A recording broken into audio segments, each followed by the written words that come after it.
বাংলাদেশের গুরুত্বপূর্ণ হাওর অঞ্চল কিশোরগঞ্জের ইটনা মিঠামইন অষ্টগ্রামের বিস্তৃত অঞ্চলে এই যেই লক্ষ লক্ষ টাকা খরচ করে আলপনা করা হয়েছে, যেটা আপনাদেরকে আমি দেখাচ্ছি, যারা দেশকে নিয়ে ভাবেন, এই রাষ্ট্রকে নিয়ে ভাবেন, এই সমাজকে নিয়ে ভাবেন, তারা সকলেরই একটি কথা, এই যে বিস্তীর্ণ হাওর অঞ্চল, যেখানে এই সিজনে প্রচুর পরিমাণ ধান হয়ে থাকে এবং বর্ষা সিজনে বাংলাদেশের দেশীয় সকল প্রজাতির মাছ, এমন কোনো মাছ নাই যেগুলো দেশি প্রজাতির মাছ, যেই মাছগুলো এখানে পাওয়া যায় না। এই যে লক্ষ লক্ষ টাকা খরচ করে এখানে আলপনা করা হয়েছে, এই রঙগুলা যখন সেই মাটির সাথে পানির সাথে মিশে যাবে, তখন জীববৈচিত্র্যের কী অবস্থা হবে, এটা নিয়ে কিন্তু সোশ্যাল মিডিয়া এবং সবাই মানুষ কথা বলছেন এই মুহূর্তে।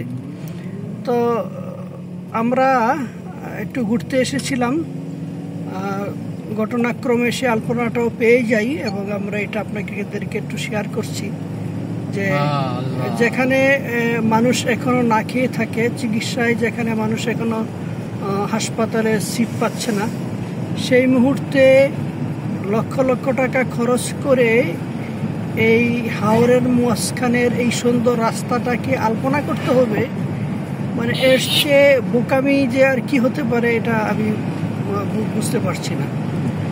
তো প্রশংসার দাবি রাখে এইটাই যে এই অঞ্চলের জন্য মানুষের যাতায়াতের চমৎকার একটা রাস্তা, যেটা সাবেক প্রেসিডেন্ট আব্দুল হামিদের স্বপ্নের একটা রাস্তা, সেটা করেছেন, সেটা খুব প্রশংসার দাবি রাখে। কিন্তু এই রাস্তার উপর যে কাজটা হয়েছে, এই জীববৈচিত্র্য নষ্টর যে একটা প্ল্যান করা হয়েছে, এটাকে আমরা আসলে নিন্দা জানাচ্ছি এবং এটাকে আমরা প্রত্যাখ্যান করছি। তো আপনাদেরকে একটু দেখাচ্ছি বাংলাদেশের ঐতিহ্যবাহী কিশোরগঞ্জের ইটনা মিঠামইন এবং অষ্টগ্রামের হাওর অঞ্চলের চমৎকার দৃশ্য। এই বৈশাখ সিজনে চতুর্দিকে ধানের মাঠ, হাজার হাজার কৃষক এখানে তাদের স্বপ্নের ধান আবাদ করে থাকেন এবং সুন্দর প্রচুর পরিমাণ ফসল এখানে হয়ে থাকে, ধানের ফসল। এইটা বিখ্যাত একটি অঞ্চল ধানের জন্য। বিশেষ করে আমাদের এই অঞ্চলটা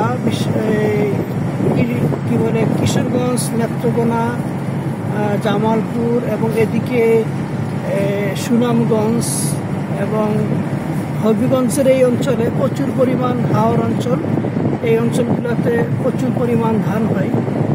তো এটা এর মাঝখানে আব্দুল হামিদ যে এই যে এটা রাস্তা করেছেন, এই অঞ্চলের মানুষের খুবই সুন্দর একটি রাস্তা। যারা ভ্রমণ পিপাসু, সুন্দর প্রাকৃতিক পরিবেশ দেখতে চান, তাদের জন্য এটা সুন্দর হতে পারে।